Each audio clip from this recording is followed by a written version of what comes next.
কবিতা পাঠ। কবিতাটির নাম যা হারিয়ে যায়। কলমে চৈতালি দাস, কণ্ঠে আমি সুচিস্মিতা সরকার। পুকুরের ধারে ওই যে অলকানন্দা গাছটি আছে দাঁড়িয়ে, শাখা প্রশাখায় রাশি রাশি হলুদ রঙের ফুলে সাজিয়ে।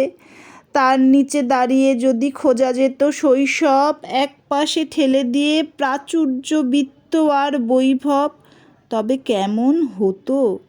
আম, কাঁঠাল, পেয়ারা আর নারকেল গাছের সারি, লম্বা চওড়া এক ফালি জমিতে কাঁচা পাকা এক বাড়ি, তারই মাঝে শিশু মনে মধুর স্বপ্নের বুনন কত, একসাথে বেড়ে ওঠা ভালোবাসার মায়াজাল যত।